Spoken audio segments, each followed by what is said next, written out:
नहीं है, अब चुपचाप खड़े रहिए, सुनते रहिए।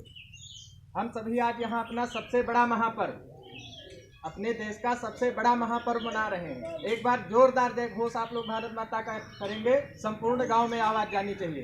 भारत माता की जय, भारत माता की जय, भारत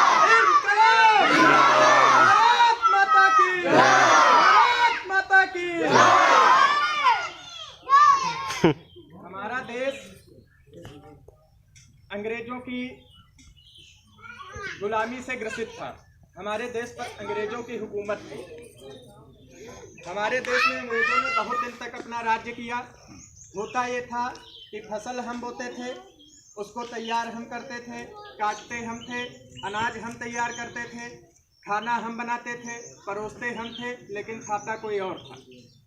वो हमसे दिन रात मेहनत मजदूरी करवाते थे और मजदूरी का भी पैसा नहीं देते थे।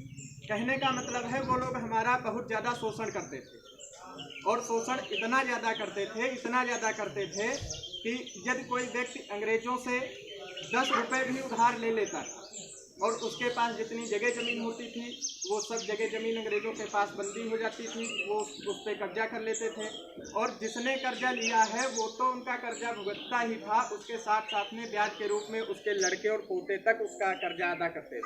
फिर भी उनका कर्जा अदा नहीं हो पाता था। हम लोगों का बहुत ज़्यादा शोषण किया जाता था। तब हमारे देश के कुछ जो है जाबाज लोगों ने सोचा कि कब तक हम लोग ऐसे गुलामी का जीवन जीते रहेंगे। रामचरितमानस में गोस्वामी तुलसीदास ने भी लिखा है, पराधीन सपने सुख नहीं, यानी दूसरे के अधीन रह करके सपने में भी सुख की कल्पना नहीं की जा सकती। और हम लोग तो मनुष्य थे। हमारा होता क्या था, कच्चा माल हमारा था, उनके पास मशीनें थी, वो आते थे अपना तैयार करते थे और अपना माल बेचते थे। यहाँ से बहुत सारा माल अपने देश में भेज देते थे और हम लोगों का शोषण होता रहता था। एक छोटा सा एग्जाम्पल आपको देता हूँ, उदाहरण देता हूँ। हमारे यहाँ तक जो कपड़ा बनाने का कारखाना था वो चरखा यानी सूत काट के चरखे से कपड़े बनाए जाते थे। तो हम लोग क्या करते थे, कच्चा माल इकट्ठा करते थे और फिर चरखे से जो है कपड़े बुनते थे। और उनके पास क्या था, उनके पास जो है पर्याप्त मात्रा में प्रौद्योगिकी यानी टेक्नोलॉजी थी, उनके पास मशीनें थी कपड़ा बनाने वाली। तो वो लोग क्या करते थे, वो कच्चा माल लेकर के कपड़े से मतलब मशीनों से कपड़ा बनाते थे।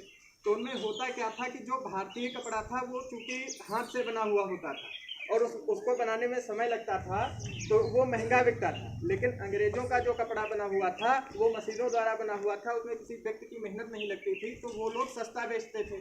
ऐसा करके धीरे धीरे क्या हुआ कि जो विदेशी कपड़ा था उसकी पॉपुलैरिटी बढ़ने लगी। हम लोग विदेशों की तरफ अग्रसर होने लगे और स्वदेशी पे अपना ध्यान देना कम कर दिया। धीरे धीरे ऐसे ही उन्होंने दिमाग लगाया और अपने संपूर्ण भारत में जो है कब्जा कर लिया। हमारा भारत पहले सोने की चिड़िया कहा जाता था, लेकिन क्या हुआ, धीरे धीरे इन लोगों ने इस पे अधिकार किया, अपना कब्जा किया।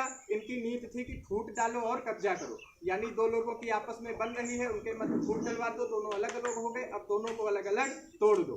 अंग्रेजों की ऐसी नीति थी और उसमें वो कामयाब हुए। यहाँ के राजाओं में फूट डलवाई और संपूर्ण भारत पे कब्जा कर लिया। भारत के स्वतंत्रता की पहली जंग जो है 1857 ईस्वी से छिड़ी थी। मंगल पांडे ने शुरुआत की थी इसकी, और तब जाकर के कई वर्षों तक, लगभग 90 वर्षों तक जो है अथक प्रयास के बाद न जाने कितने लोग फांसी पर चढ़ गए, पता नहीं कितने लोगों को जो है जिंदा जला दिया गया, कितने लोगों को जिंदा दफना दिया गया। तब अंत में जो है 15 अगस्त सन 1947 ईस्वी को हमारा देश आज़ाद हुआ।